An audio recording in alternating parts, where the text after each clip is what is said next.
بسم الله الرحمن الرحيم. أعوذ بالله من الشيطان الرجيم. وإذ قلنا ادخلوا هذه القرية فكلوا منها حيث شئتم رغدا وادخلوا الباب سجدا وقولوا حطة نغفر لكم خطاياكم وسنزيد المحسنين. معزز طلباء کرام، سبق نمبر 102 ہے، آیت نمبر 58۔ آیت کریمہ کا ترجمہ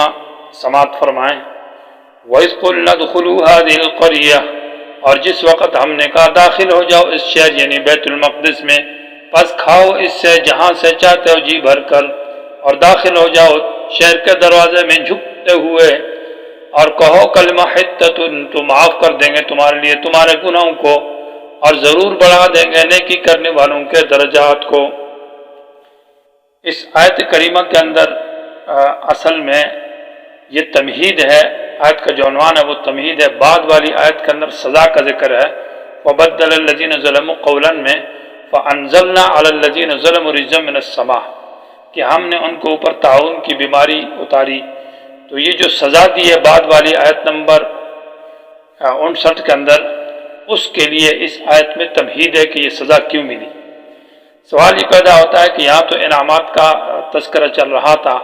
پہلے بھی بنی اسرائیل پر انعامات کا ذکر ہے اور بعد میں بھی وہ استسقاء میں نعمت کا ذکر ہے، تو درمیان میں سزا کا ذکر کیوں آیا ہے؟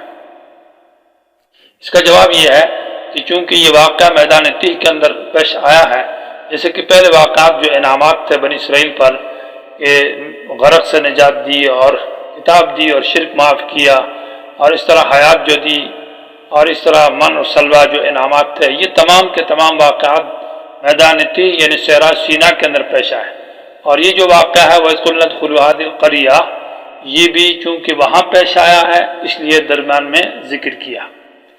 ساتھ ساتھ یہ بھی ہے کہ بنی اسرائیل پر جب انعامات کی تو ساتھ یہ بتلا رہے اللہ تبارک و تعالیٰ کے انعامات اس وجہ سے نہیں کر رہا کہ تم مجھے بہت پیارے ہو، ہاں اگر غلطی اور گناہ کرتے ہو تو سزا بھی دی جا سکتی ہے، جیسے کہ ان آیات کے اندر ذکر ہے۔ وَإِذْ قُلْنَا ادْخُلُوا هَٰذِهِ الْقَرْيَةَ، اس آیت کے اندر گویا کہ دو انعامات کا ذکر ہے، اگرچہ انعامات نہیں ہے بلکہ وعدہ ہے، انعامات کا وعدہ۔ ادخلوا هَٰذِهِ الْقَرْيَةَ، کہ اس شہر میں چلے جاؤ، تو شہر میں جا کر رہنا اور وہاں کھانا پینا، یہ ایک نعمت اللہ نے کہا۔ دوسری یہ ہے کہ فَكُلُوا مِنْهَا حَيْثُ شِئْتُمْ، خوراک ہے،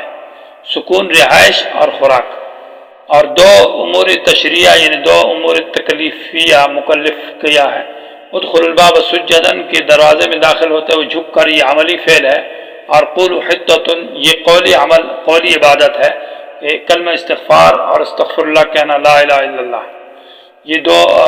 اللہ تعالیٰ کی طرف سے حکم امر شرعی ہے، امور تشریعہ ہے۔ اس کے اوپر دو جزاؤں کا ذکر ہے، نغفر لکم، کہ ہم تمہارے گناہ معاف کریں گے اور درجات بڑھائیں گے۔ تو کل 6 باتیں ہو گئی۔ ادخلو یہ نعمت ہے اور کلو یہ بھی نعمت ہے، اور ادخل الباب سجدا یہ حکم شرعی ہے جو کہ عمل کے ساتھ تعلق رکھتا ہے، اور قل حطۃ یہ حکم شرعی جو قول اور زبان کے ساتھ تعلق رکھتا ہے، اور اس پر 2 جزاؤں کا ذکر ہے۔ وَإِذْ قُلْنَا ادْخُلُوا، اور جس وقت ہم نے کہا داخل ہو جاؤ اس شہر میں، تو هذه القرية، اس شہر سے کون سا شہر مراد ہے؟ تو 2 قول ہیں مفسرین کے۔ بعض حضرات نے کہا ہے کہ اس سے اریحا نام شہر ہے جو صحرا سینا کے قریب تھا، وہاں کوئی قریب گاؤں تھا، وہاں چلے جاؤ۔ دوسرا قول یہ ہے کہ هذه القرية سے مراد، جبکہ تفسیر قرطبی رحمہ اللہ کہتے ہیں یہاں سے مراد بیت المقدس ہے، اور یہ بیت المقدس کا علاقہ ہے کہ وہ مراد ہے۔ یہ قول ثانی زیادہ اصح معلوم ہوتا ہے۔ سورہ مائدہ کے اندر بھی اسی کا ذکر ہے کہ موسیٰ علیہ السلام کا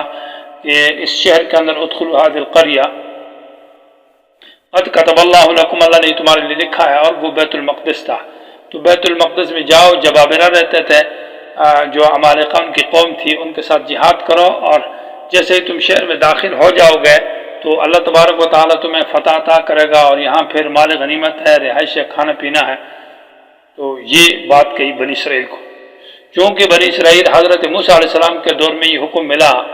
اور بنی اسرائیل وہاں نہ گئے، اور جیسے سورہ مائدہ کی آیت میں ہے اذا انت ربک فقاتلا ان ها هنا قاعدون، کہ آپ جائیں اور آپ کا رب جائیں، ہم نہیں جا سکتے، ہم ان کے ساتھ جنگ نہیں، مرعوب ہو گئے، ڈر گئے تو نہیں گئے، چونکہ جب نہیں گئے تو وہ بعد والی باتیں جو سزا ہے اس میں فبدل الذین ظلموا کی جو آیت ہے اس میں جو سزا کا ذکر ہے وہ ان پر نہیں آئی، بعد میں یعنی موسیٰ علیہ السلام کا دور گزر گیا، وہ میدان تیغ کا زمانہ گزر گیا، اس کے بعد زمانے میں حضرت یوشع علیہ السلام کے زمانے میں بنی اسرائیل نے بیت المقدس کی طرف گئے اور وہاں جا کر اس کی بے ادبی کی، یعنی سجدن بجائے جھک کر جانے کے بجائے اکڑ کر گئے، اور حتتن کے بجائے انہوں نے حنتتن کا کلمہ کہا، وہ بے ادبی اور گستاخی کی تو پھر سزا ملی۔ گویا کہ حضرت موسیٰ علیہ السلام کے دور میں یہ مسئلہ نہیں پیش آیا کہ ان کو جو ہے یہ انزلنا علی الذین ظلموا جو رجس کی سزا ملی ہے، کیونکہ وہاں گئے نہیں، اور یوشع علیہ السلام کے زمانے میں گئے۔ فَكُلُوا پس کھاؤ منہا اس سے حیث شئتم جہاں سے چاہتے ہو،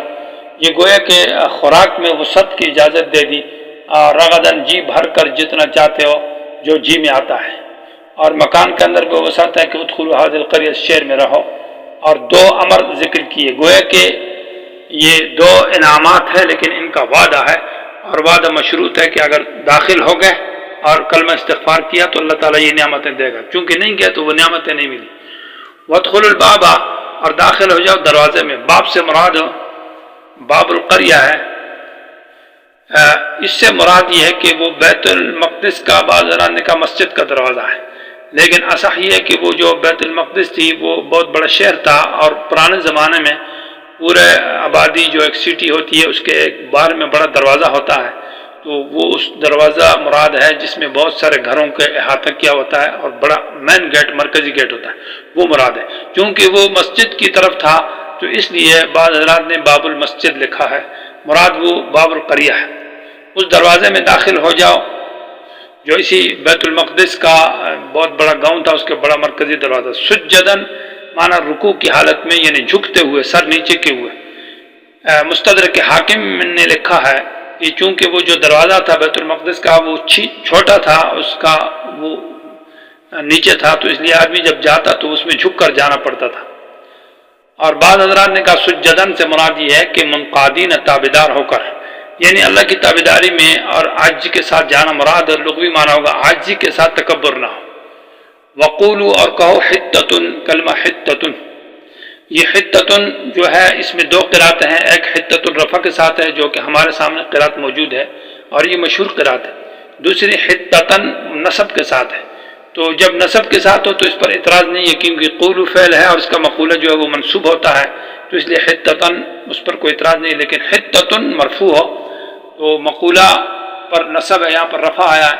اور مقولہ جملہ ہوتا ہے۔ اس کا جواب یہ ہے کہ اصل میں یہ مبتدا محذوف ہے، مسئلتنا حتتن ہے کہ ہمارا مسئلہ جو ہے وہ حتتن ہے۔ پھر حتتن کے کلمے سے کیا مراد ہے، تو اس میں مفسرین کے دو قول ہے، ایک یہ کہ حتتن سے مراد کلمۃ لا الہ الا اللہ، کلمۃ توحید ہے،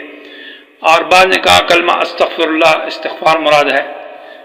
لیکن اصح بات یہ کہ خود یہ نفس حتتن کلمہ مراد ہے، اور اس کا معنی ہے کسی چیز کو ہٹا دینا، دور کر دینا، معنی یہ ہوگا کہ اے اللہ ہمارے گناہوں کو ہم سے دور کر دے اور ہٹا دے، گویا کہ حتتن کا معنی گناہوں کو دور کرنا اور ہٹانے کے معنی میں ہے، اور یہ صحیح ہے۔ اور گناہ جب دور کیے جاتے ہیں تو وہ ایک تو عقیدہ انسان کا درست ہو اور دوسرا اس کا عمل ٹھیک ہو، تو اللہ تبارک و تعالی عقیدے اور عمل کی وجہ سے گناہوں کو معاف کرتا ہے۔ نغفر لکم یہ جزا ہے، ہم تمہارے گناہوں کو معاف کر دیں گے، خطایاکم جو تمہاری غلطیاں ہیں۔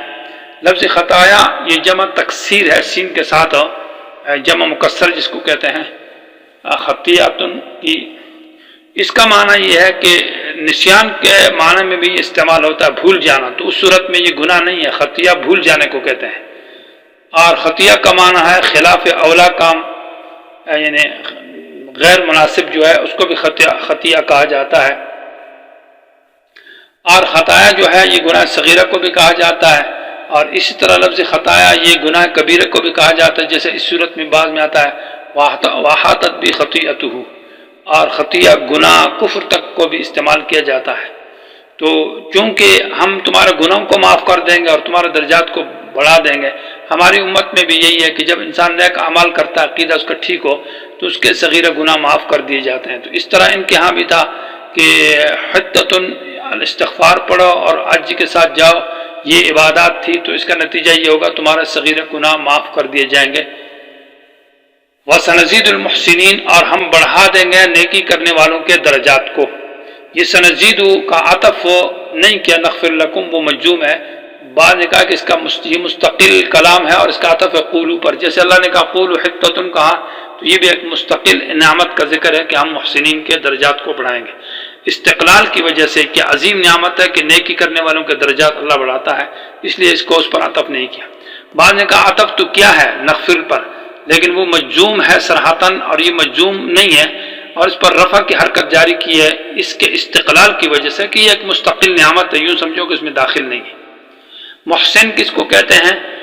محسن کے بارے میں یہ ہے کہ وہ ہے جس کا عقیدہ بھی درست ہو اور جس کا عمل بھی درست ہو، یعنی سنت کے موافق ہو۔ تو معنی یہ ہے کہ جس کا عقیدہ اور عمل درست ہوگا تو اس کے درجات ہم بڑھا دیں گے۔ المحسنین، تفسیر قرطبی رحمہ اللہ نے لکھا ہے کہ محسن اس کو کہا جاتا ہے کہ جو اس کا عقیدہ درست ہو اور اپنے نفس کی سیاست کو درست کرے۔ نفس کی سیاست سے مراد یہ ہے کہ نفس کی تربیت اچھی ہو، تو وہی معنی ہوگا۔ گویا کہ احسان کے اندر اتباع رسول اور عقیدہ یہ دو شرطیں ہیں۔ تو سنزید المحسنین، ہم نیکی کرنے والوں کے جن کا عقیدہ اور عمل درست ہے ان کے درجات بڑھا دیں گے۔ تو آیت کا حاصل یہ ہوا کہ ادخلوا هذه القرية، یہ انعام کا وعدہ ہے، نعمت کا وعدہ کیا کہ داخل ہو جو شہر میں سکون، اور پھر اس سے کہو۔ سورہ اعراف کے اندر وَإِذْ قِيلَ کہا ہے، کیونکہ سورہ بقرہ جو ہے یہ ابتدائی صورت ہے، تو یہاں اور اس میں فرق ہے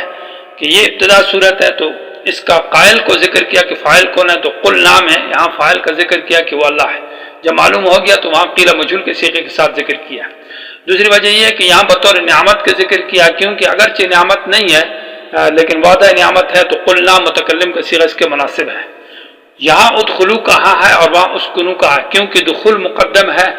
سکون پر، پہلے دخول ہے پھر رہائش ہے، اور سورہ بقرہ ترتیب نزولی کے اعتبار سے پہلی صورت ہے، اس لیے یہاں پر پہلی بات کو ذکر کیا جو دخول ہے۔ فَكُلُوا مِنْهَا، یہاں فا ذکر کیا اس لیے کہ ما قبل ادخلوا هذه القرية میں شرط والا معنی پایا جاتا ہے، اگر تم داخل ہو گئے اس گاؤں میں تو پھر تمہارے لیے خوراک ہے، تو شرط کی وجہ سے فا لگایا گیا ہے۔ حیث شئتم رغدن، یہاں رغدن کہاں ہے؟ سورہ اعراف میں رغدن نہیں ہے، اس کی وجہ یہ کہ یہاں انعامات کا ذکر ہے اور انعامات میں لفظ رغدن یہ زیادہ مناسبت ہے، اس میں حکمت ہے۔ وادخلوا الباب سجدا کو وہاں مؤخر ذکر کیا ہے اور قولوا حطۃ کو مقدم ذکر کیا ہے۔ اس کی وجہ یہ ہے کہ سورہ بقرہ ابتدائی صورت ہے اور ابتدا کے اندر جو اہم عبادت ہے اس کو مقدم کیا ہے، تو عبادات میں عملی عبادات جو ہے، چونکہ سجدہ عملی عبادات ہے اس کو مقدم کیا، یہ اہم ہے، اور قولوا حطۃ یہ لسانی عبادات ہے اس کو بعد میں ذکر کیا ہے۔ تو ابتدائی صورت ہے، اہم العبادات کو مقدم کیا، اور سورہ اعراف بعد والی صورت ہے اس لیے اس کو وقولوا حطۃ کو وہاں مقدم کیا۔ نغفر لکم خطایاکم، یہاں خطایا جمع تکسیر ذکر کی ہے، اور یہ جمع تکسیر جو ہے یہ جمع کثرت ہے، اور وہاں خطیاتکم جمع سالم ہے جو جمع قلت ہے، چونکہ قلنا میں یہاں متکلم کا صیغہ ہے کہ اللہ کہتا ہے میں نے کہا، تو اس کے مناسب یہ ہے کہ اللہ اس بات کی طرف اشارہ کہ اللہ تعالیٰ کہتا ہے جب معافی مجھ سے مانگو گے تو میں بہت سارے گناہوں کو معاف کروں گا، یعنی قلنا میں تکلم کا صیغہ استعمال کیا، اور خطا جمع کثرت ہے تو اللہ کی طرف نسبت کی گئی ہے، اس میں دلیل ہے اس بات کی کہ اللہ کہتا ہے میں بہت سارے گناہوں کو معاف کروں گا۔ سنزید المحسنین میں یہاں پر واو لایا ہے، سورہ اعراف میں نہیں لگایا، اس کی وجہ یہ ہے کہ چونکہ یہ انعامات کی صورت ہے اور چونکہ درجات محسنین کے بڑھا دینا یہ ایک مستقل نعمت ہے، اس لیے یہاں پر اس کا ذکر کیا وَسَنَزِيدُ الْمُحْسِنِينَ۔ یہ وہ حکمتیں ہیں جو آیات متشابہات کے اندر فرق ہوتا ہے، اور باقی اللہ ہی کو علم ہے، واللہ عالم بمرادہ۔